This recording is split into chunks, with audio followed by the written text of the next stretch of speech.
Ladies and gentlemen, what's up? Culture Discourse podcast here with the first episode of 2020. I know we're 4 weeks into January, but January's felt like a whole ass year. So that's why you're getting this episode now. First couple of weeks of January was a little busy for us. Your boy just got back from a cruise. As you can hear by my voice, still recovering from that. But, this first episode, it's not the way we'd wanted to start the first episode. No. Because we're mainly going to be spending the time on this podcast speaking about Kobe Bryant. Most of you know by now, Kobe Bean Bryant died tragically in a helicopter crash on January 26th. And like for me, growing up in Southern California, like that was my idol. That was my guy. That was my childhood hero. And so when I found out the news, it was just like still now when I still hear about it or still see people tweet about it. Even my wallpaper is like a picture of him and his daughter, and it has like a halo around him some artist created. And every time I look at the screen, I'm just confused. Like, wait, did this really happen? But I'm gonna really back forward. Just kind of start talking about like when I first heard the news, and then you can go ahead also. But for me, it was this past Sunday, January 26th. I literally just got off the boat. I was on an 8-day cruise with my boy Fred. It was a lot of fun. Drank a lot of mojitos. Had a great time. Met a bunch of cool people from all over the country, all over the world. So it was really one of the best vacations I ever had. So just on a great little high horse. Get off the boat, and there's this family that I met on the boat that were super cool.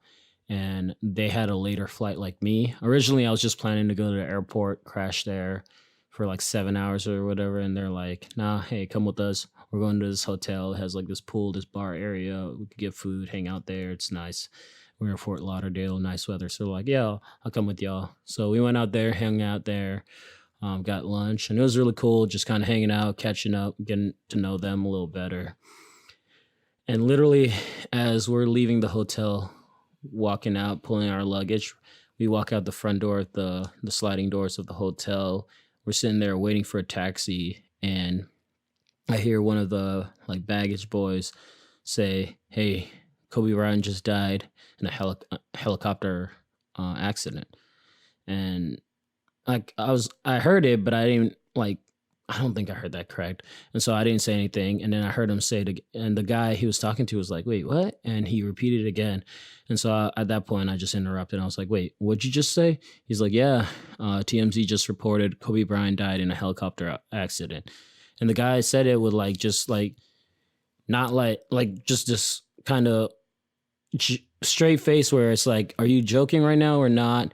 And I just kept like, no, like, dog, for real, are you joking with me right now? He's like, no, look at your phone.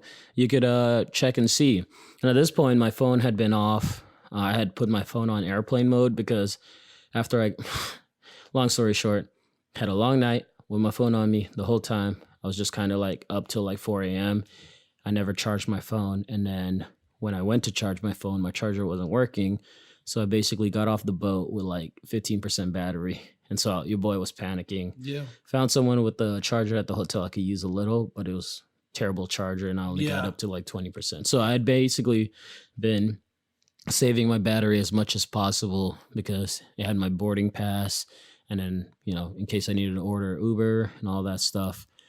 So as soon as he said that, I took my phone off airplane mode, went to Twitter immediately, and saw a couple people initially saying something, and then immediately I saw Adrian Wojnarowski tweet, that Kobe Bryant tragically died in a helicopter accident with 7 other people, or it was like 8 other people on board the helicopter. And so immediately I'm hearing this news, I'm trying to process it, and we're like getting into this taxi. We put our stuff in. The taxi's driving there. I'm just still sitting in the taxi, shocked, like, this can't be true. This can't be true. And then in the taxi, there's this, like, our taxi driver was this black guy, and he was obviously from another country. Can't put to word what country exactly, but the radio was also, like, in a different language. But I could pinpoint like the words they were saying. Like the name Kobe Bryant stood out to me a couple times, and then the taxi driver was just kind of talking back to us, is like, "Are y'all hearing this? They're saying Kobe Bryant just died." And I know I was like, "Yeah, the guys out there just told us that." It's like, wow, that's crazy. Like, and the guy just like you can hear the shock in his voice, and it was like just a weird sequence from literally leaving the hotel, first finding out there, getting into the taxi guy, literally every spot I hit until I got into the airport, I was seeing people find out the news like as it's happening, like in person. And so get out the taxi, we get there, we go to the baggage area to get our baggage tags and all that. And as they're doing it, all the workers are just kind of like flustered. There's like people going around saying, "Yeah, they're saying Kobe died in a helicopter accident," and these people are over here trying to do their work, but they're at the same time like they're reacting like that. Wait, what? What are you saying? And so I did that. Go through security. It's the same thing. And finally, I get to the terminal I'm in, sit down, and then kind of just find someone with a charger, charging my phone there, and then I'm basically scrolling through Twitter and like just seeing it. And once TMZ was the first one to report it, so TMZ's not to be trusted. So when I saw that, I was just like, wait, this can't be true. And then once I saw Adrian Wojnarowski tweet it, I was just like, damn, like I was just in complete shock. It made no sense. It made no sense at all. Sat there in the airport, and then I just immediately like started breaking down crying because it was so confusing. It made no sense to me at all. And it's just such a sad story and such a tragic, devastating way to go out. Him with his daughter there, 7 other families, and they were just going to a basketball game. They're just going to a basketball game, like the most like simple thing where a lot of people with families, like you're obviously not taking a helicopter to take your kids to a game, but same equivalent, you drive your kids to their sports event. Like we work at an indoor sports complex, so we're having a bunch of those parents that constantly are bringing their kids there for different sporting stuff. So Yeah. just the overall, like everything about the tragedy just like is so heartbreaking. Like Kobe being my childhood hero, his daughter passing away, also the other families on there. A couple of the other, like 2 of the girls on there were Gigi, Gianna Bryant, Kobe's daughter's teammates, their parents, and it's just such a sad story. And it's just overwhelming, like the past few days, seeing how like just how much of an impact he had on the whole world and many people that like some I don't expect, and some also we'll get into later that's like kind of fraudulent. But like this news hit the whole world, in like the country for sure, but even all throughout in such a different way, because Kobe was global. Kobe was like they love Kobe more in China than they love him here in the U.S. Yeah. Like China is a god. Kobe's a god in China out there. So, and then he's also big in Philippines, Spain, and part of it is like he speaks like 3 other countries or 3 other languages, and he's always he's been a great global ambassador for the NBA. So yeah, I mean that's kind of like the build up to when I heard the news and stuff. And so, what about for you? Man, it all happened so fast for me because I was asleep when it happened. Yeah. And I woke up because it's Sunday. Usually Sunday I'll take a nap in the afternoon. And I'll set an alarm, and I woke up 7 minutes before my alarm. My alarm was set at 4 o'clock. I woke up at 3:53. And as soon as I woke up, I saw it. I'm pretty sure like Matt texted us and whatever. Like, yeah. I went straight to the bathroom and like I took my phone with me and I like opened up Twitter and I'm sitting there and like literally everything hit me at once. Yeah. Like with like Twitter notifications, the Bleacher Report and ESPN stuff hadn't hit yet. And then literally you like this is in a matter of like 15 seconds and then you called. Yeah. I hadn't even really had a chance to like, because I think Woj's tweet was the last thing I saw before you called, and that's when I knew it was like legit. Because the whole time, like again, this is less than a minute. The whole time thinking, I gotta find somebody, that's saying, pump the brakes. Yeah, because the same thing happened to me where it was just like heard first that it was TMZ, and I was like, okay, nah, I need like more than one source. And then as soon as I opened my phone back up, saw Adrian Wojnarowski, I was like, God damn. Yeah. Like, fuck, man. And I can't claim the amount of grief that even you can rightfully claim or cats that are from like basketball cats and cats that are from Southern California, really California in general. Yeah. But I'll tell you one thing that sucked was scrolling through my phone and going, I need to find somebody that's saying, hold off. Yeah. Hold off. Yeah. And even though the reports varied, because, everybody's trying to get first thing out, right? The one thing they had in common was that at least him and Kobe at least for her, sure. Kobe for sure, and that Gianna was there. Yeah. And I didn't see not one thing that said hold off. And I knew no matter what details eventually came out, I knew he was gone. Yeah. And that sucked. And you called and we had that conversation. And I was just like, I think I was in shock most of the day and it didn't hit me until maybe 5:30. Yeah. And I was downstairs literally making food because I was still like trying to process it. Mm-hmm. And I said out loud, Kobe and Gianna Bryant are dead. And I literally once I said out loud, I just lost it. Yeah. I just completely lost it. Yeah. So it was a long day. It was a long week. And again, for having not known him, and again, I'm from Northern California, but I'll say straight up, the time that I grew up in Oakland, my first favorite basketball player wasn't a Warrior. Yeah. There's only a handful of cats I can name from that far, and Jason Richardson and Baron Davis didn't come around till later. Mm-hmm. My favorite basketball player ever was Kobe Bryant.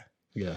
And that when you talk about sports, especially around the time when I grew up, you were talking Tom Brady, you were talking Tiger Woods, and you were talking Kobe Bryant, straight like flat out. Those are the guys. Yeah. So it was a long day and it's been a long week, and I've been both discouraged and encouraged a lot by some of the stuff that I've seen. So yeah, and that's kind of like I started off at the beginning saying like that was my idol, that was my childhood hero, and for me, for you guys who don't know, I grew up in Southern California. I was born in Sudan, but grew up I lived like most of my early life in Southern California. And that's why like California made me who I am. So that's why I'll rep California, Southern California to the day I die, because like that place is home. And, if I eventually ever get to move out back that way, I would love to. But just like you live in LA, Orange County, like especially that area, but all throughout California also, like the Lakers are the team. The Lakers are the identity of that city, of that area. Oh yeah. And so during that peak 02, 03 is really when I first got into basketball. That's like right when we moved to California. That's like peak Shaq and Kobe years. And so immediately I got drawn into it and stuff.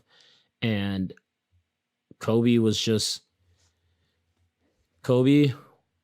dog. Kobe was a dog that we got to see grow up right before our eyes, and LA been with them through the thick and thin, you know, because everything hasn't been peaches and gravy, but it's also cool because like this is part of it. What hurts the most is like you gotten to see him through the ups and downs, and he had his mistakes, and there's we'll speak on to it with the whole Colorado thing in 2006, the or I don't know if it's 2006, it might have been earlier, but the rape allegations, he had dealt with that, and that eventually got settled, and we don't know the full details with that because he thought he had consent. She said she hadn't given consent, and so that's something we like on the outside. We fully don't know exactly what happened, but he went through that whole process, and we got to see him grow from that. And I mean, I'm definitely not like excusing what happened or what may have happened, but I think I heard someone, I think it might have been Rachel Nichols talk about it, where imagine if what like the whole allegations thing happened to Kobe now, like there's no way he would ever be able to recover from it. And because with how social media is now and how we're so quick to cancel people, like there's no way we would, like, the league might have not let him back in. And I think he's such a great example of it because it's just like some people do need second chances, and you see the growth through. We all make mistakes. We all mess up along the way, but it's like, what do you do after that? And it's just been cool to see what he's done with it, where he's been advocating for like the double NBA. He's like the biggest advocate. He was the biggest advocator for WNBA. He did a lot of cool things with just different organizations. Someone else brought up the example of there was that one time he called like a referee the F word, the gay slur, and he apologized for that, and then afterward he kind of went above and beyond to make sure he like acknowledged his mistakes, and then speaking out on that, like changing the narrative on that, and also partnering with different organizations and stuff like that. And that's how it really should be done, because I know for me personally, there's a lot of times where I've messed up, done something like that, and I've been given a second chance, and I've like tried to, for the most part, do. But it's like imagining if I never gotten that second chance, like it would have been a wrap, And so that's the it's just that Kobe's LA's guy. He like that city lives and breathes Kobe Bryant. And when you saw like LA is also one of those places that is very like prideful about like that's our guy, like that's our guy. And so that's why when you see what happened with Nipsey last year, like I listened to Nipsey early on and then also periodically and stuff, but I wasn't like a diehard Nipsey fan. But still, when that happened, and also when you see the good he's been doing through the city and repping for the city, like that just breaks your heart and stuff. And so suffering two losses like this for an area like that with two people that are so pivotal to that area in less than a year, like LA's hurting right now. LA's hurting. If Nipsey was a prince, Kobe was a god to that city. Yeah. And just one of those things. Grew up watching him, and for me, why like Kobe really became such a childhood hero was, and I've explained this to some people, like growing up when I was younger, I was never super close with my mom, and part of the reason was my stepdad. I was always like beefing with my stepdad, just kind of getting into trouble, going back and forth. And I did the dumb shit of I was like, well, you're not my real dad and stuff and all that, nonsense. And that always put my mom in an awkward place because like she's trying to defend him, and also I'm like, oh, you're on his side and all that crap. So we always had our back and forth and all. But at the end of the day, we always had one common thing that we could always like relate to, that like in that moment when we're there, all the other stuff doesn't matter, and it's always Lakers games. I used to sit there, me and her watch Laker games, And I still remember to this day, we were watching the game where Derek Fisher hit that .4 shot and we lost it. This was like 9, 10 p.m. He hits that shot. I go running, screaming through the backyard, yelling. She's just jumping up and down in the house. That's one of like my fondest memories. Yeah. And so like Kobe hits home in a different place for me, where like just that memory of like having that close moments with my mom was in part thanks to him, watching him. And my mom like played basketball when she was in high school and all back in Africa. And so she's a huge basketball fan. So immediately going there, and we just fell in love with it. Fell in love watching him play. It was just so fun to play.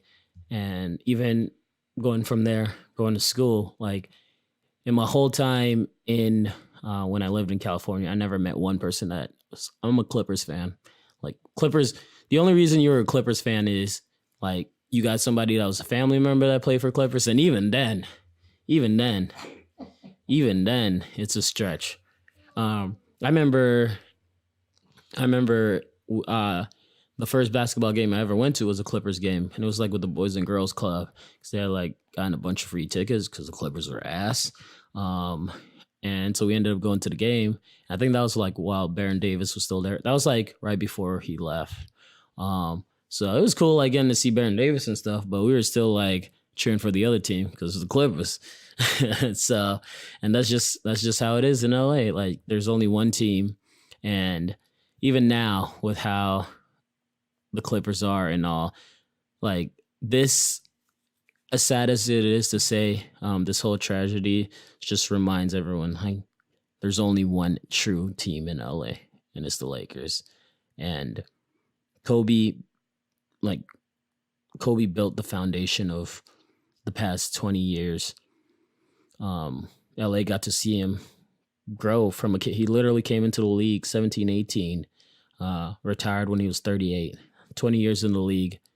And we got to see him through the whole way. And I think that's why it just hits home different. Like that was our guy. He was one of our own. And so, yeah, it really broke my heart hearing that news, because it's just like, and especially because after retiring, he was doing so much cool stuff, and it's stuff that like while he was you would have never assumed that he was going to take this path. People always perceived him to be like, he could never let go of basketball. As soon as he retired, people were like, give it a year or two, he'll be back in the league and stuff. But it was so beautiful because we went to, me and you went to one of his last games when he played the Hornets, and he didn't have the best of game and stuff. But still, even then, when we showed up to that game, 80% of people in there, Lakers gear, cheering on Kobe. It was just so much. We saw Charlotte Hornets Kobe jersey, man. It was a thing of beauty, and that was such a cool experience getting to witness that. And that was like my first and last Lakers game. But I'm glad to have at least gotten to see him play in person. And and then at the end of the season, retiring, and I have two fond Kobe memories. The first one is I believe it's 09 or 10. We were playing the Heat. It was like a week or so before Christmas, and Kobe and Dwayne Wade were going back and forth, and I'm pretty sure it was on. It might have been on Christmas. I thought it was, but I looked it up, and I thought it was on. I thought for sure it was on Christmas. Yeah, I don't know why I thought so either. That's what I thought, and then I looked it up earlier, and it said like December 9th, but it didn't make sense. I was dead because I exactly remember watching it on Christmas. But nonetheless, Kobe and Dwayne Wade were dueling back and forth, and Dwayne towards the end, Lakers go down a couple. They go down like 4 points. Derek Fisher hits a three, gets them within one, and then they foul Dwayne Wade, and Dwayne Wade splits the free throws, and Lakers are down two. They inbound the ball to Kobe. Kobe brings it up to the top of the 3-point, shoots it up, banks it in. And I remember just losing my mind. Like Dwayne Wade had done everything possible It was great to win defense. that. It was great defense. Everything possible to win the game for the Heat. Also, great defense, phenomenal defense, hand in his face and everything. Kobe just throws up the shot, banks in the 3. And Dwayne Wade's not even upset where he just looks afterwards. He's just like, I mean, like, what am I supposed to do? Like, what more can I do? What more can I do? This is Kobe being Bryant. That, and then, of course, his 60-point final game. That game, I remember because I came in late to it. I think we came in right as halfway through the second or right as the third quarter was starting, because I remember it was a Wednesday and I had an indoor soccer game. So I went to the indoor soccer game, played, immediately rushed to Woody's, and we caught it right either at the end of second or beginning of third. And I just remember watching that game. And it's funny because the night before I had tweeted, man, I would love it if Kobe dropped 60. And sure enough, dropped 60. And I just tweeted that out of fun because I was just like, man, that would be so. I wanted him to go out in the best Kobe way possible. And true to his legend, he does just that.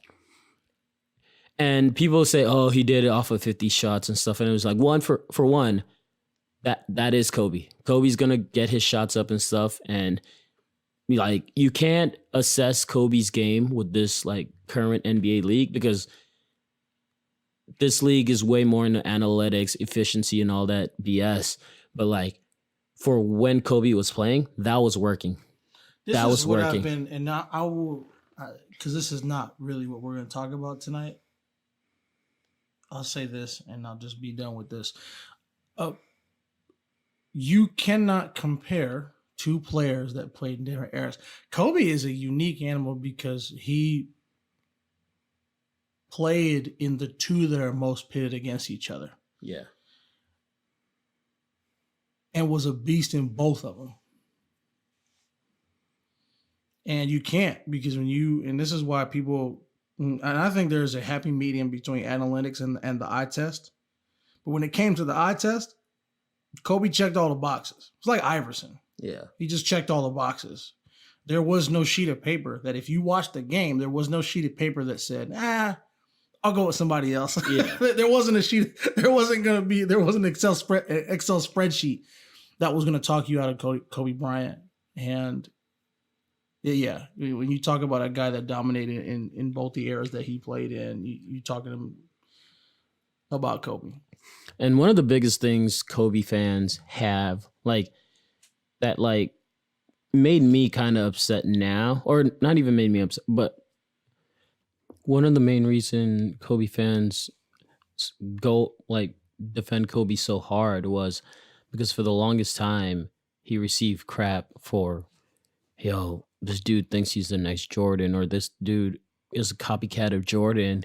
And I was listening to Bomani's podcast that he did. He did a whole episode on Kobe that was really cool, because Bomani was one of those guys that I always thought he hated Kobe. But when he doing his podcast and listening to it, it really made sense. Where he was like, no, I never hated the dude. I respected the hell out of him. It was just he found some of the stuff he did was corny and all, which is fine. That's cool and all. But even for him, he's like, did not expect this to hit me the way it did. But he made out the point of who else was he going to craft his game after? Of course, if you're going to copy someone, if you're going to be you want to be like someone, you're going to be the greatest basketball player to ever be. So that logic alone is this dude thinks he's the next Jordan stuff. Yeah, who's he? What? The next Jerry West? Jerry West was great and all, but what? Nah. You're going to shoot for the top. And so that, and then also, all his career, Kobe fans have just had to, fight off people that are he's not Jordan. And then LeBron comes along. LeBron's better.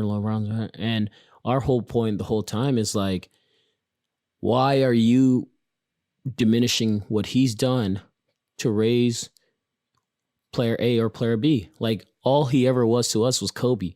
We never said he was Jordan. We never said he was this or that. Like, he's Kobe. He's unique in his own way. That Mamba mentality, all that stuff. That's him. He crafted that all himself.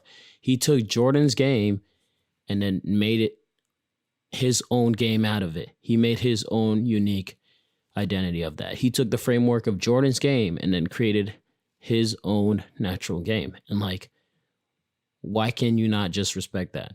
And so that's why for the longest time we go so hard about it, because whenever Kobe Bryant, oh, he's not Jordan. He's like, we know this.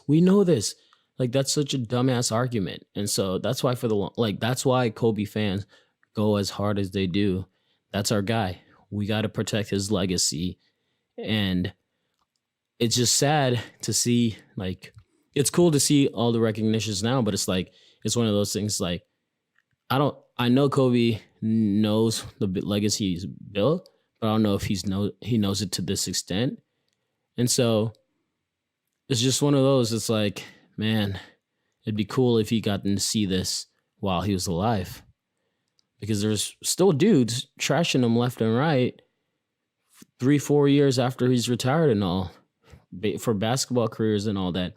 And literally the sports circuit thrives during the offseason of the NBA, driving news by coming up with Kobe debates. Is Kobe top 10? Is Kobe? Literally, summertime is just filled with that because they need to fill the news, and Kobe fills the news. Kobe's gotten so many people paid just off his name alone because, hey, we need something to talk about. Can Kobe do this? Can Kobe beat this? Literally, all last year. I think about the early years of First Take, definitely. Oh, yeah. Like the early years of First Take with Skip and Stephen A., that was all Lakers. Yep. Yeah. Yeah. And so, Kobe generated news. Kobe was basketball. Like a lot of these young dudes that in the league now, not even young, but you saw why everyone reacted the way they did. You saw guys bawling out their eyes and stuff because Kobe was that guy that got people to fall in love with basketball, want them to pursue that dream. Like, I knew I was never going to the league and stuff, but the reason I love playing basketball, the reason I love, like, I know I'm not the greatest at it or anything, but the reason I'll go out every time there's a chance to play because I have a love of the game. And that love came from watching Kobe Bryant play it. And that's just our guy. That's our guy. And he's gone now. And it's so sad. Gone in such a tragic way. And it was cool to just see, like I was going back to the whole thing about not seeing the career after the path he was going to take after retirement. I did not see that path coming at all, but it was so cool to see, like, a few months into him retiring, he wins an Oscar. Like, just ridiculous, ridiculous. Wins an Oscar, starts his own media company, opens up this sweet sports complex, Mamba Academy, out in wherever it is in an area in Southern California where, you know, top athletes of all sports, football, all that's training, but it's also a training ground for kids coming up. And then the coolest part about it was just, and the saddest part about it was just, like, Kobe, for the 41 years he lived, he built out a career that not many people could do in a whole lifespan. But what's so sad about it is his daughter, man. Like, his daughter was up next. His daughter was going to do some cool stuff, man. And, you know, he talked about his daughter fell in love with the game. He didn't force it on her. His daughter said, nah, I want to carry your legacy. Yeah. I want to carry your legacy. I'm up next. I could ball too. And at 13, she had already committed to UConn. Like, she was headed straight for the WNBA. And, you know, she was bound for greatness out there. And it's so sad we're never going to get to see what could have been. Yeah, and I'm not going to pretend like I think it'd be disrespectful to a lot of the other injustices that happen in the world to say that this is the only one that upsets me. Yeah. But I think one of the things that Steph Curry said early on within the first 24 hours was just, we're shocked right now. We got a lot of questions and our faith is being tested. And I think a lot about those situations where you kind of ask, like, why? Whether it be you ask the universe, you ask God, why this person? And random stuff happens to people all the time. And as much as I was hurt by Kobe, I was just a little bit more hurt by Gigi. Yeah. And the biggest reason for that was I was so very much looking forward to seeing who she was going to be. Even removed, and I think there's a layer of it that's of coolness that's added by her last name. Yeah. But I was so much looking forward to who she was going to be. And no disrespect to the WNBA, and there's a couple of them right now that I would classify as must watch basketball. Yeah. But she would have been the first one for me to where, like, okay, her game is on. I'm about to flip it. Like, and I'm not just saying that because of the recent events. Like, that was like, I remember when Muhammad Ali's daughter came out. Yeah. And started fighting. You were like, yo, I'm trying to watch every single one of these. Yeah. But I grieve the loss of the person and the light and the brand, because the brand wasn't going to be just apparel. It wasn't. You could tell by the way that she carried herself that the brand was going to be was going to have a massive, massive impact on young girls around the world. And it already had been. So I am grateful for the hashtag, like after the RIP Gianna, after the RIP Kobe. The cool thing I will say is the girl dad yeah, hashtag what sparked for that has been getting me. And shout out to Elle Duncan. She know she didn't do it for to go viral, but that has been something that has absolutely blessed me in these last few days, and people carrying on kind of those memories of being a daughter and a dad of a daughter in that way. So yeah, and the biggest thing with Kobe is, like, when we talk about him now, it's like, yeah, he was a basketball player and stuff, but you're talking about him as a man now. He was a father to 4, left behind a wife and 3 other kids.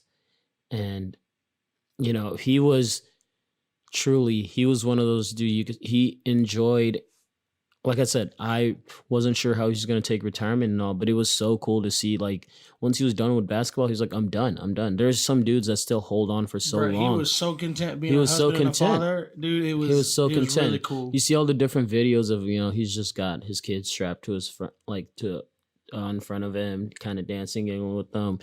You could see him he used to all the time be out in Disneyland, taking his daughters there, and, he was a great father. He was a great father, and he was doing such great things just post career retirement, but also, like, with his family, also genuinely making up for those lost times on the road playing basketball and all that. And even one of the interviews explains why he travels with helicopters so much, because he's like, I want to be done with something. I want to be able to get back home and then go pick my kids up. I've missed out on too many of those. I want to be able to be there for those moments and stuff. And so, like, seeing all those videos and stuff, it's been, like, therapeutic, but also so heartbreaking, because me being the biggest Kobe fan, one of the biggest Kobe fans ever, and, like, knowing so much about him, even then in the past few weeks, or like the past few days, still have learned so much about him. And that's been the cool part of it for me. And at first I didn't know how to deal with it. Like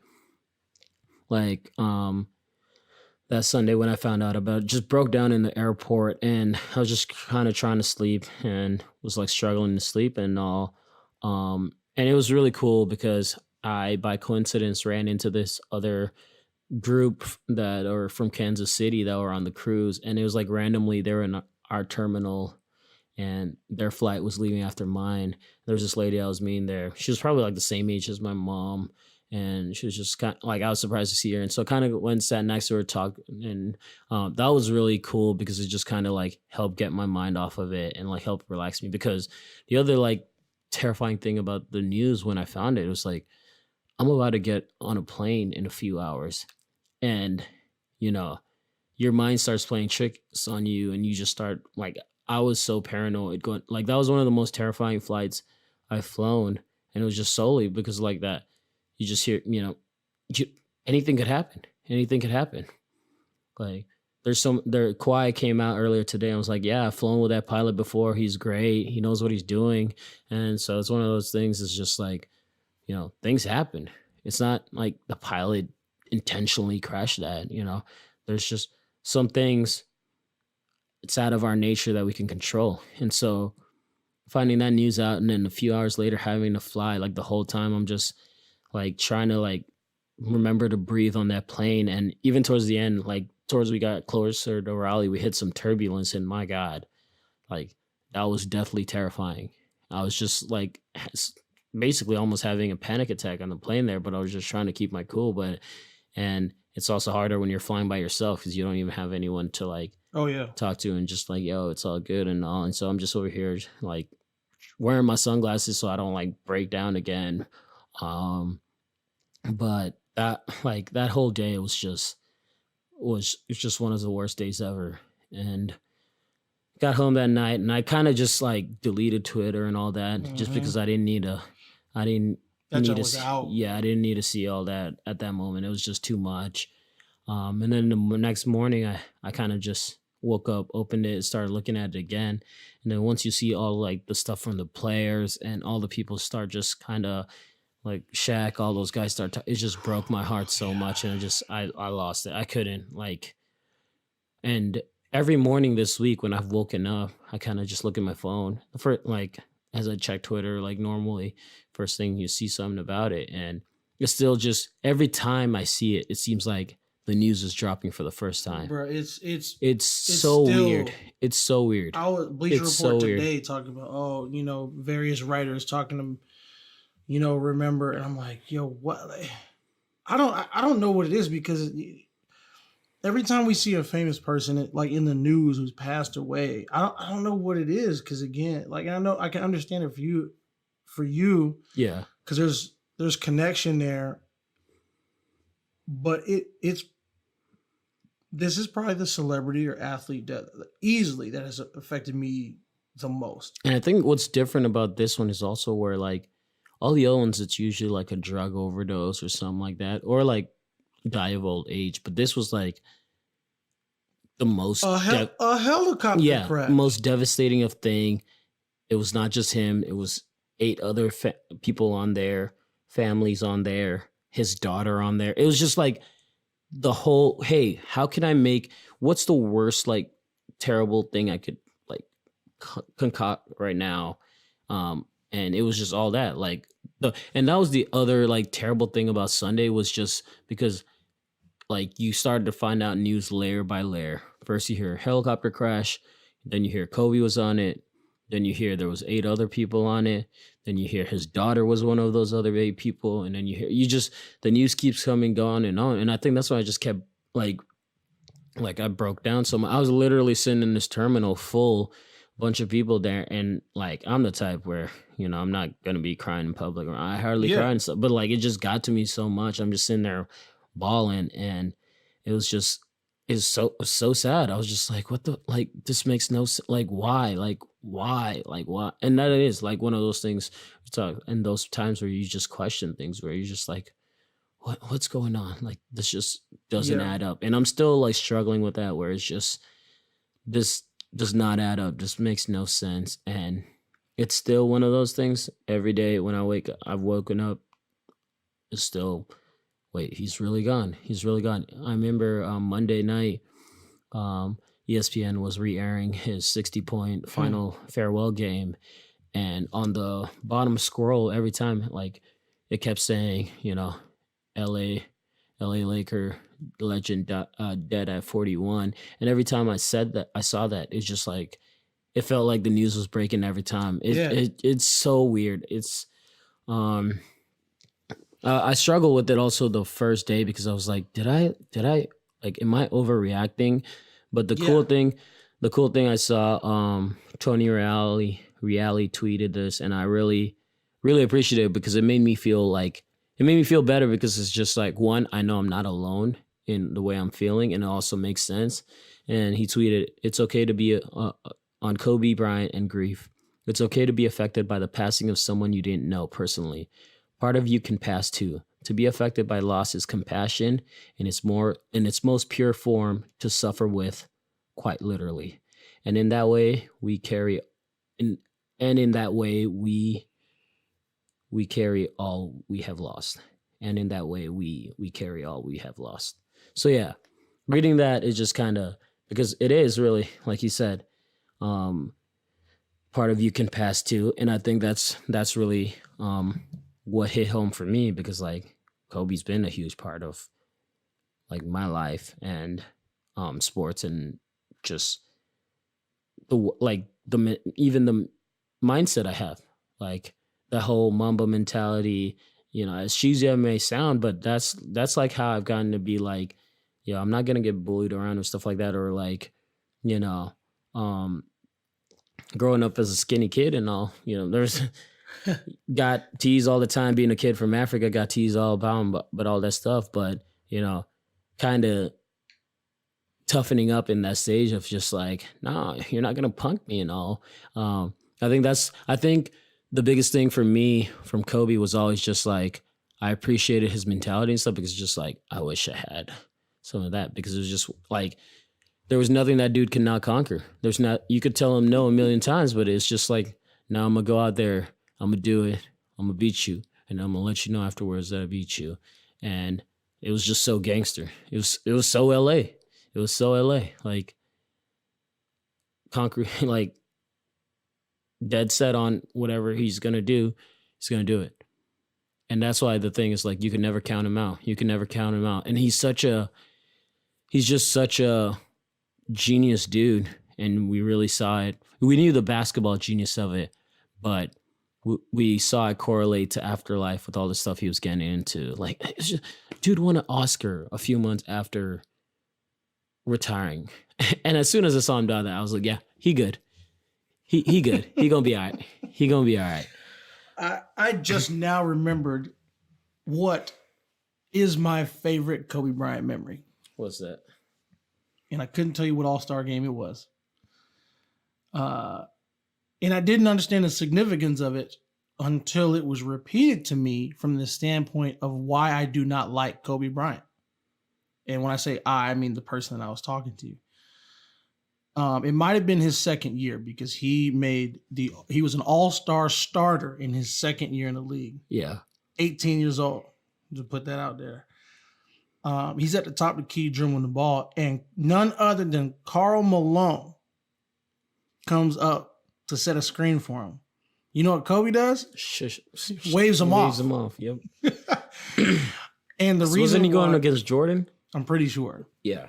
The reason why that will always infer be one of my favorite moments is because it has so many layers of significance for me as a person. I have been both Kobe and Karl Malone in those moments. Yep.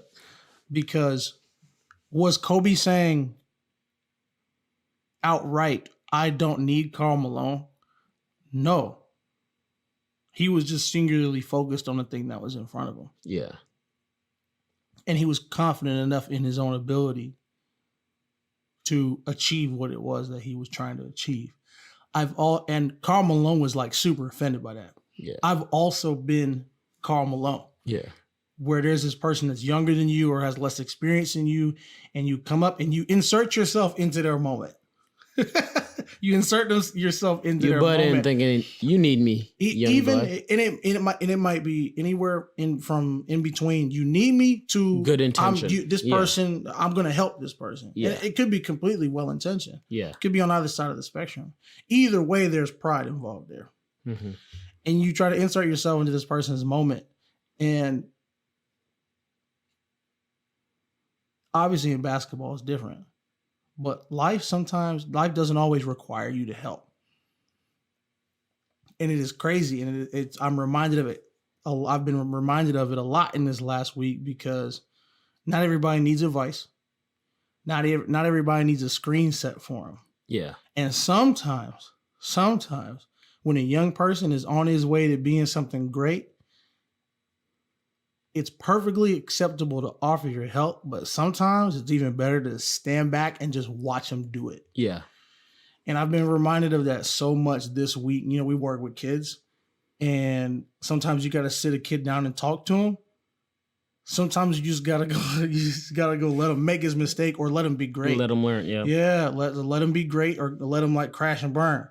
I feel like we've been watching kids crash and burn all week, nonstop all week, right? But sometimes you gotta let them do that. But no, that's I wanted to. That's like easily my favorite Kobe Bryant moment because people will still go back to that moment and say, "Oh, that's why I don't like Kobe," or even back then, like, "Oh, he was cocky or whatever," and stuff like this. But as I've gotten older, ironically, as I've gotten older, I understand 18-year-old Kobe Bryant more. And not only do I try to approach life more like that, but I also am trying to be more watchful of when I'm being Karl Malone too. Well, the other interesting point about it that Bomani, I think I heard on Bomani's podcast and someone else also speaking about it, was like the fact that like Kobe wasn't one of these most of these guys that, you know, come up from rough childhood, you know, family was living in a single bedroom home. He didn't have one of those stories. Like his dad played in the league. His dad played overseas. That's why he ended up living in Italy for a little bit. Yeah, he lived in Philly, but it was like the suburb part of Philly. And so when most of these dudes see this guy named Kobe coming along and they're just like, oh, you know, he's one of these kids that's had it well off easy and stuff. And I think for Bomani was making the point, it's like for Kobe, it's just like, nah, like I'm going to show you just because, yeah, I've had it like good life and all, I'm still cutthroat. Like you're not gonna punk me in around, you know. And I think he did that from the early on to let it be. It's just one of those like, nah, you ain't punking me, and that's one of those things. The biggest ways to get a bully's respect is like one up in the bully. Hey, you're not punking me. And so I think that was the biggest thing of Kobe, where it's just like, because I'm sure, you know, in high school and stuff, he's probably heard like, you know, being set down for his achievements because of like the way his upbringing is. And I've even had other friends that argue against Kobe, said that, well, LeBron, you know, it was like, yeah, I mean, Kobe can't help that he was born, you know, into, and a lot of kids of famous athletes don't go on to do. None of Jordan's kids can ball. You know, Jordan pissed as hell about that. None of his kids can ball. Oh my God. None of them. He done tried 3-4 times. None of them can ball. Like, so most famous athletes, it's a rarity that you have their kids go on to do great things like that. Kobe went on to people forget his dad was even in the league. He's so great. But yeah, I think that's one of the biggest reasons why he has that nitty gritty to him. And he also, he's been in between of two generations in a way, coming out of like the Jordan era where, you know, they had a Jordan rule going on because like, how are we going to stop Jordan? We're going to beat the hell out of him. Yeah. The rugged 90s basketball into the 2000 basketball that was, you know, they're trying to cut back on the ruggedness and stuff, but it was still that grittiness to him that like made Kobe who he was. And so that's why it was so fun to watch him, because like when he's on the court, he's dead focused, not joking around and stuff like that. And I just love that mentality. That's why like I'm the way I am. I'm a super competitive person, and that ties to me also. It's just like, we're cool, we can joke and stuff all in all, but like when we're on the field, it's time for competition. Like I don't know you. I hate you. Like I have no, and that's the thing that people don't understand, because I'm a little bit nicer when it comes to that stuff. But one thing where you and I are in common, where it's like, I'm not concerned about your feelings when we're both going up for this ball. Yeah. I'm like, I'm not. I'm just not. I'm here to win. if you ain't, that's all right. You gonna make it easier for me. Yeah, and I can't feel bad if by some reason like I heard, bro, like it's if I hurt your feelings, it's not hopefully won't be because somebody said. Yeah. But if you're hurt by the game, I can't help you. Yeah, I can't help you. Can't help you. Yeah. But yeah, kind of just all over the place right now. But I think going back to, man, I don't know. It's still just too much. It's still too much where I thought after a couple of days, like it would ease off and stuff. Like I'm not, at least I'm at a point where I'm not like all teary and all that. But still it's just weird, man. I did not expect, like, one, did not expect this to happen at all, but also did not expect it to hit me the way it did. And, you know, for me, like you said, being a guy that grew up in Southern California, Kobe being my childhood hero, like, you expect that from me. But it was surprising with other, like, I had our friend Jake Dara. I was texting him a couple of days ago. He's like, yeah, like, I always appreciated Kobe. I wouldn't consider myself like a Kobe fan, like stan. But I was surprised also by the way but it was also he was a cultural influence. Literally, people, when you shoot a paper, rolled up paper into a trash, what are you yelling? Kobe. What are you yelling? Kobe. Like, bro, what's crazy is, and this is the part that's mind blowing to me, because we work primarily with 5 through like 11s. Oh, them kids were in there today. We were playing basketball. I have 8, 9-year-olds. Kobe shooting the ball. Kobe. Even before this week. And I'm thinking to myself, this man retired in 2016? 16, 17, yeah. Even the older kids were like 4, 5, 6 years old. And even before this week, when it became like, you know, this pseudo tribute thing to do with a piece of paper, you know, with the trash can. Yeah. I would hear kids say that. And I'm like, man, and again, I don't think now is the time. That's a lasting legacy. I don't think now is the time to be like, oh, you know, who is better, Jordan? Yeah. Jordan, Kobe, LeBron. I don't think now is the time for that. But it's just so nuts. Does anybody actually... It's like, does anybody actually go up to the basket? And this is not a knock on LeBron, because I'm going to get on that in a second. I'm going to get on we need to lay off expectations for LeBron. I say LeBron when I miss the Kobe shot. Kobe, no, LeBron. Yeah. But that's just petty me. Right. And if you're having a serious conversation, I don't think now is the time to, this is not a knock on LeBron as a player. At least it's not intended to be. LeBron stans love to take offense to stuff, but that's just, whatever. Yeah. Nobody's going up to the rack or going up to a jump shot yelling LeBron. Yeah. Nobody's going. Kevin Durant. Yeah. Nobody's going up to the rack. And it's just so crazy. You talk about influence. We even got Curry. Even that. Nobody's really yelling that. Yeah. Well, what's crazy, you can make an argument that he's one of the few that when people take long ass completely stupid shots. Yeah. But it is wild. You talk about a cultural influence. We got kids who, when Kobe retired, they were like 4, 5, 6, haven't even really started paying attention to the game all that much, and they're still fading away. Yeah. Saying somebody's name whose career they never got to watch. Yeah. It's just wild to me, and it is cool. And it was also cool about it, like, once he retired, so many of the young dudes, he was training with them. And this is the thing that, like, also annoyed me, because people were like, he was training Jason Tatum and stuff, and everyone, oh, Jason Tatum's about to be taking all, and it's all these dumb little, Jason Tatum's about to be taking all these dumb shots, or, shooting a bunch and all that. But, like, you see, they just announced Jason Tatum made his first All-Star. Like, and I guarantee you he's going to credit a bunch of that for his help, like Kobe helped him with last offseason. He turned 21 this year? Yeah.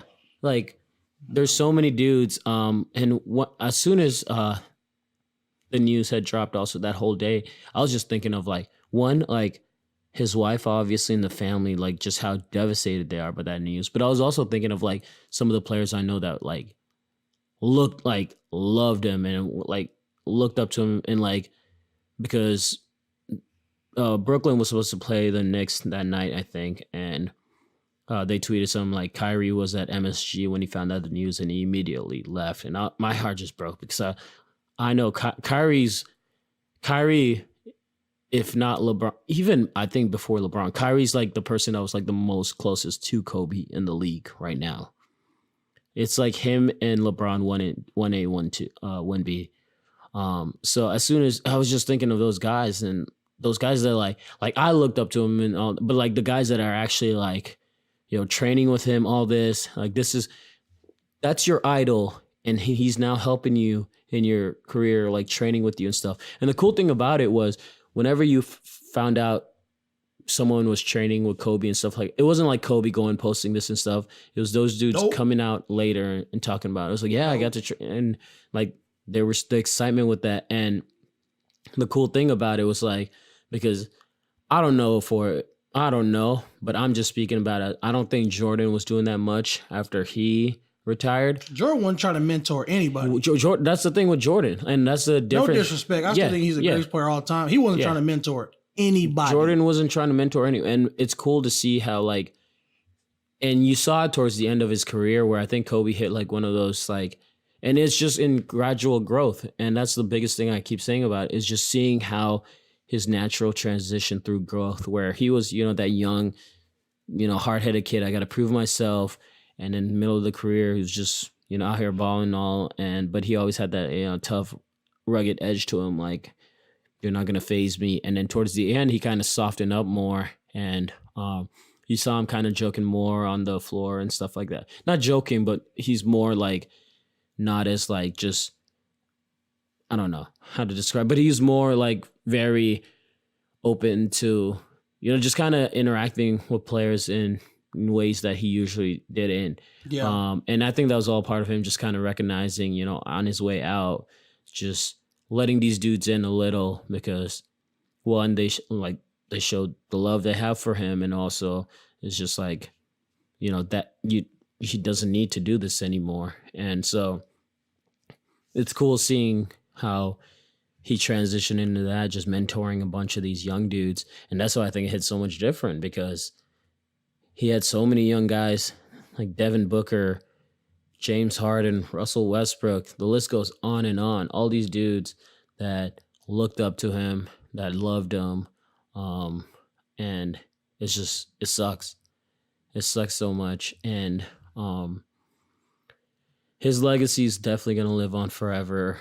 There's a lot of stuff, people asking for the logo to change, all that stuff. But it's just even like, I'm not even asking for all that stuff. It's just even as cool as like players saying, I don't want to wear 24 anymore. I want that number. Like, I'm going to change my number for Kobe, because like that number, like that is the greatest sign of respect I've ever seen, where it's just, and then you get Paul George. Don't even get me started on him. He wants to change his number to 24. My man was thinking too hard. My man was thinking too hard. Just like, and we're not gonna talk about Paul George, because my man was just thinking too hard. And that's what I did, bro. I'm being that serious. It was stupid, and you could tell he was trying too hard. Yeah, like, that's what it was. He was trying to one up everyone else. And we appreciate it, okay? But you're trying too hard. Yeah. Moving on. Yeah. But yeah, no, that was. I mean, one of the coolest things from the get-go, Mark Cuban retiring the number 24 forever for the franchise, like. That alone was just because Kobe's had his beefs with Mark Cuban in the past, with amnesty, that and all this other stuff. And so to see like that, Mark Cuban of all people, and I'm sure they've mended with their ways and all, but even then, immediately from the get-go, as soon as you see that, it's like, yo, like that's the biggest thing with Kobe. Like even a lot of people, it was like, I hated Kobe growing up and stuff. I absolutely hated him because like, he was always destroying my team. And whenever he had the ball, I was just panicking the whole time and stuff. But the one thing I could always say is just I respected the hell out of him. And that's like with any player. Like, you hate him, but you love him if you're on your team. And like the biggest thing with me immediately, like as soon as that happened, I was just like, I immediately, like all my slander for LeBron and all that is done.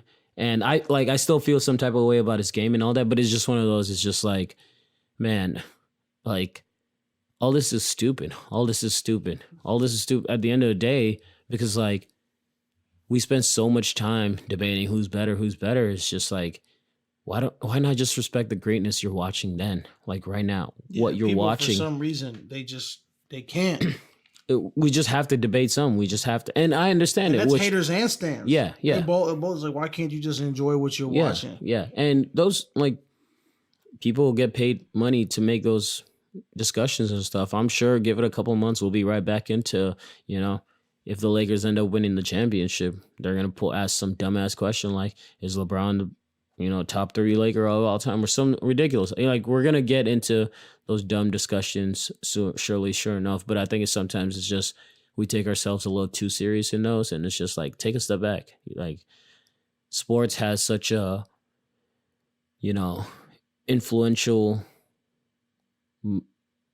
just aspect on our lives, as we see like with Kobe and all that. But it's also like a part of it at the end of the day, still sports, where like, let's just appreciate what we're watching. We're witnessing greatness. And that's for me, like, as I'm saying it for now, but as far as like trying to debate between who's better between Jordan, LeBron, Kobe, it doesn't matter to me. It doesn't matter to me anymore. Like, Kobe was the reason I fell in love with the game. Kobe was the reason I became a Lakers fan. And that's the thing. I'm a Lakers fan, but I'm also a Kobe fan. And I respect him for like all the great memories he's brought to me. All the just pain and agony, losing to the Pistons in 03-04, those rough years in between, and then coming back, like him going out and proving, hey, I don't need Shaq. And then, my favorite team is the team with him, Powell, Odom, Trevor Ariza, Shannon Brown, Sasha. I think D Fish was still there. Like, I love the hell out of that team. And that I think 07, 08, whatever, when we first lost the Celtics, hurt like hell, but it was cool to come back, beat the brakes off Orlando. They had no business being there. And then coming back next year, facing the Celtics again. And that was one of the sweetest redemption ever. Them coming back for playing the Celtics 2 years later, winning that chip. And I love it. And at that point, like, Kobe solidified his legacy was already, but he needed to go out and prove he could win without Shaq. And he didn't do it once, he did it twice. And also going to 3 finals. And the first Celtics win, that win a game, like, easily could have been 3-peat again, which is a heck of a legacy. Yeah. It's been fun. And it will be fun every year around this time of year to remember. And again, I think there are a lot of other examples and deaths and reasons to step our game up. But for those of you that love sports and talk about sports, whether it be professionally or just as a hobby, because again, like, I'm the type of person where I'll just tweet stuff out into the universe. It's not like I really care if people see it. I just process stuff on Twitter. No matter what degree you talk about sports, I think we have a responsibility to step our game up, man. Like, you talk about Mamba Mentality. You don't have to use the hashtag. I don't care. But we have a responsibility to step our game up in the way that we talk about stuff. We got a responsibility to step our game up in life. Yeah. Because, man, we don't know how long we're gonna be here, and we don't know how long our loved ones gonna be here. We gotta stop tripping. You talking about some of these arguments don't matter, bro. That's all it's been. It feels like for not all it's been. Yeah. That's too much. Yeah. I feel like people are already starting to get in these conversations they got no business starting. I'm like, guys, I think it's been for 48 hours. Yeah. 72 hours, 4 days. And I'm like, we already starting to get in these conversations don't make no damn sense. Yeah. Y'all need to chill the hell out and just worry about you and your loved ones. Yeah. It's really not all that complicated. Yeah. And I mean, that's one of the other biggest things with this is just like, as soon as the news broke, and like in the next couple of days, I just kind of like started reaching out to some people. Like first thing I did was reach out to, like, I mean, as soon as that first person I called was you, just kind of like, because it was just, I need to talk to, like you're the person when it comes to sports and even like just life stuff in general that like I go to talk to and stuff like that. And at that moment, I just like, because I was just like I need to talk to someone right now because this makes no sense. But then the next day, I kind of just like texted a group of my friends from high school I'm super close with, and I was just kind of like, really like, guys, like they all know what Kobe meant to me, and I was just kind of breaking down. It's like, growing up in Southern California and then moving here, it was a rough transition, but like met y'all and y'all have like been there for me day one and stuff, and just we have our BS here and there, but at the end of the day, we're boys, love you guys and all that. And it's sad it takes a tragedy like this to remind you of that, but nonetheless, like, take that reminder, reach out to those people, and don't even second guess it or don't put it off later. If you say, hey, we should catch up or get dinner or something, make the plans right there and stuff, because it really just do it. Yeah, life is so taken for granted, and tomorrow's not promised. And man, you just got to go out there and do it. And I think that's the biggest thing for me, where I'm gonna like just try to really take from his whole death and from like carrying his legacy on in my life is like, yo, don't be afraid to fail. Just go, try out, like pursue your dreams.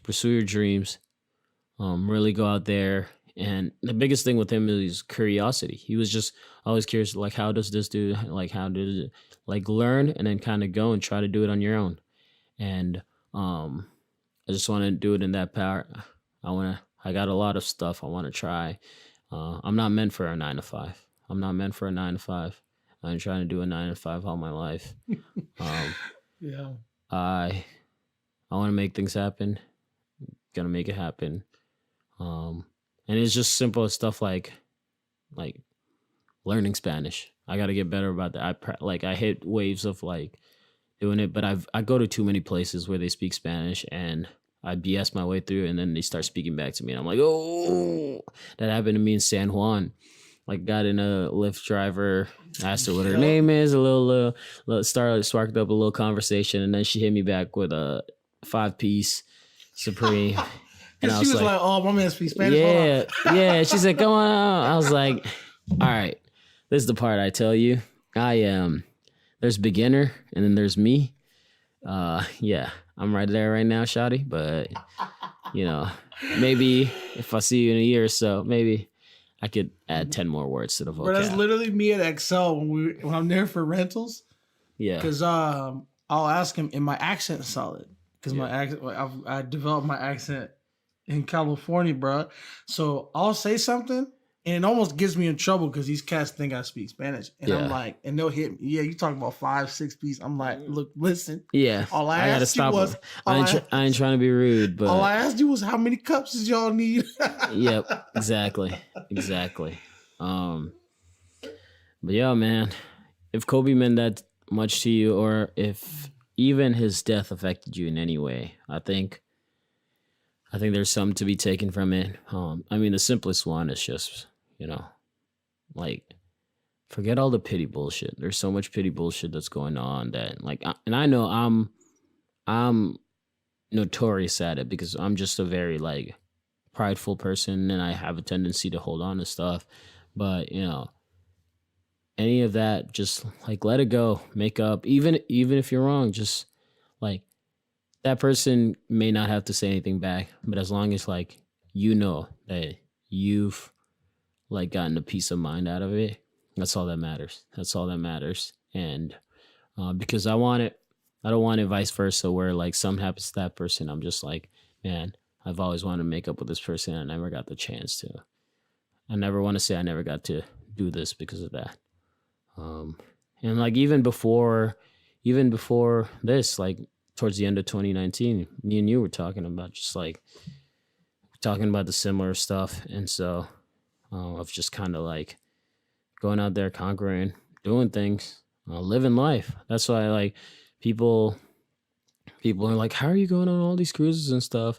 It's just like, part of it being smart with my money, and part of it sometimes it's just like, can I pull this off? Probably not and stuff, but still, I'm gonna do it because because it's just like I'm living one life, man. Yeah. I'm trying to enjoy it. Like, yeah, it's good to work and all that, but like, and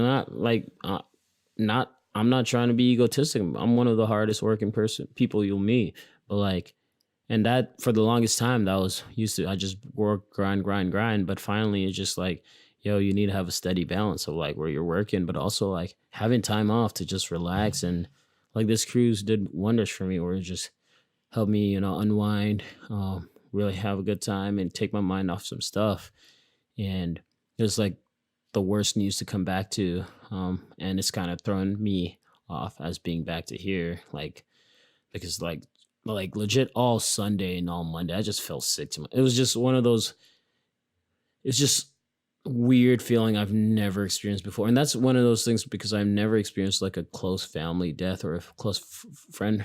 I've experienced a close friend death, but they weren't like close like me and you close. It was just one of those like good friend from high school. Yeah. But it still didn't hit like the way, someone, I didn't know him all my life type of thing.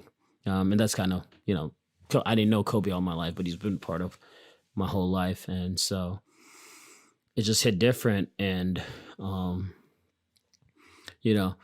I ever going to get over his death? No, but just got to keep it going, got to keep things moving. And it's okay not to get over it, but it's not okay to reminisce on it. And, it's still confusing, still makes no sense. And I'm sure a month from now, I'm still not going to make sense, but just got to keep going, keep striving, and just keep living life, because tomorrow's not promised. The next minute's not promised. The next hour's not promised. And some crazy shit happens sometimes. And a lot of times you don't have an answer for it. You don't know why things is. And sometimes it takes 10, 15 years to understand why one thing may have happened or not. But nonetheless, like, live in the now, enjoy life, live it to the fullest, as cheesy as it sounds. Yeah. It really is. And you talk about like friendships and stuff. Like it's crazy because like, and I had one recently where I had to like clear the air with somebody, and this is weeks before all this went down. And I remember thinking about that. I'm like, yo, what if something happened to him before we had opportunity to clear the air? Yeah. And one of the greatest in situations where I was not involved, one of the greatest pieces I have about like celebrity relationships, sports relationships, is the fact that Kobe and Shaq made good. Yeah. Because the person I've been thinking about most outside of Vanessa and the girls has been Shaq. Yeah. And that's been hard. Yeah, watching that video. Oh my god. And that was one of those things that got to me also, was watching his video on the TNT special they did, where they were just sitting there talking about it. It's just like, yeah, I'm glad we finally made up, but still there was just so much. He was like, I literally hadn't talked to you since your farewell game. Mm-hmm. And it's just like, that kills me. And he was talking to the guys on the stage. He's all like, I know I should probably reach out to y'all more, try to talk to y'all more. And it was literally like, that just hit home for me, because I'm the same, because it's just like, there's times where like you're lonely or like you want to reach out to someone, but like it's all breaking out of that like masculine form where like, nah, I'm good. Like, Yeah. It's just like, we need community. We're meant to have community. We're meant to have community. We're meant to be with other people. Like, that's why you get married. That's why you end up having a family and all that stuff. But even that's why you have friends and all that. Like, we're meant to have that community, and it's important to have that community. And I think for me, for the longest time, I had that community when we used to work at our old job. Like, our coworkers, we were all super close. That was our community. Like, we weren't just coworkers, we were friends and all. And after all that's kind of, after we all kind of went our separate ways, most of us, and some are in different states and all, losing two of my best friends, they're in different states. And now it's been like a weird, kind of coming out of that phase, being so used to like the people you work with also being your best friends. It's been great, but it's also been weird readjusting out of that. But Oh yeah. nonetheless, it's like, all right, got to build that community back up. And so, yeah, that's kind of all I have on it. I'm sure I could ramble on for days, but the news sucks. It sucks so much. Sucks that his daughter was in it. Sucks that he was in it. Sucks that the other 7 people were in it. Never wish that on anybody. But, they're in heaven balling out right now. Oh yeah. And I just hope he's looking down and seeing, that he was dearly beloved here. He just beyond LA, beyond Orange County, beyond Southern California, beyond California in general, beyond US. And beyond basketball. Like, he left his imprint, and he was a great father figure. And I'm glad we were able to see that before he was gone. I'm glad we were able to see, the glimpse he's shown us post retirement was so much, but like the crazy part of it, there's so much more that was coming. I'm just so sad we'll never get to hear his Hall of Fame speech, like little stuff like that. Like, you knew that was going to be one of the best Hall of Fame speeches. We won't ever get to see what other venues he ventures into. We're never gonna get to see where Gigi would end up. So many nevers, but nonetheless, there's so many other potentials that hopefully come out of that. So hopefully, someone gets inspired to take that step to do what they've been wanting to do for the longest time, or, just go kill it. Live life, kill it. And, just pray for his wife. She finally, released a statement today, which I say finally, but I mean, like, I'm honestly surprised she released it. I don't feel like anybody was waiting on it. Yeah. Yeah. She didn't have to. She didn't have to at all. She didn't have to, but she released a statement today, and they got a couple foundations that they've set up that'll go towards like the 7 other people that died, and also a foundation for Kobe and Gigi. So it's sad. It's super sad, but the good thing to know is, like, she has people around her that love Kobe and Gigi as much as she did. Well, it sucks, man. Yeah. I don't even know what I'm saying, but it sucks. And just got to keep praying for them. We could show them as much love as we want, but at the end of the day, when they come home, her husband's not there, their father's not there, her daughter's not there, their sister's not there. Yeah. And that's tough. That's tough to have to deal with. And it's gonna be growing pain. Yeah. But if you haven't this week, if you got somebody, call them, text them, do it. And I laugh, and it's not funny. It's more of like, look, I'm being serious. Yeah. Like, just do it. Yeah. I had my sister beat me to it. Yeah. This week. But do it, man. It's worth it. Yeah. You don't want to get caught without that person, like not being able to text them. Yeah. Text them and they're not gonna be able to answer back. Yeah. Do it and just get more consistent about it, because you shouldn't have to wait for the next tragic death to make you to remind you to do it. And that's something like I try to get more intentional about. Like, Fred is one of my closest friends. He lives out in Nashville. It's like 3.5 hours away from here. And, whenever we get the chance, I go down there, or he comes up here to hang out and stuff. And, just little stuff, just make the effort to connect with those people, reach out to those people, build that bond, build that community. because we all need it. And it should come genuinely. You shouldn't feel obligated to do it since something bad happened. You see something else bad happen. That could be the start of it, but keeping up with it is also super important. So, Kobe was my guy. So sad. Still sad about the news. Still, sure, for a while when I wake up every day, look at my screensaver, I'm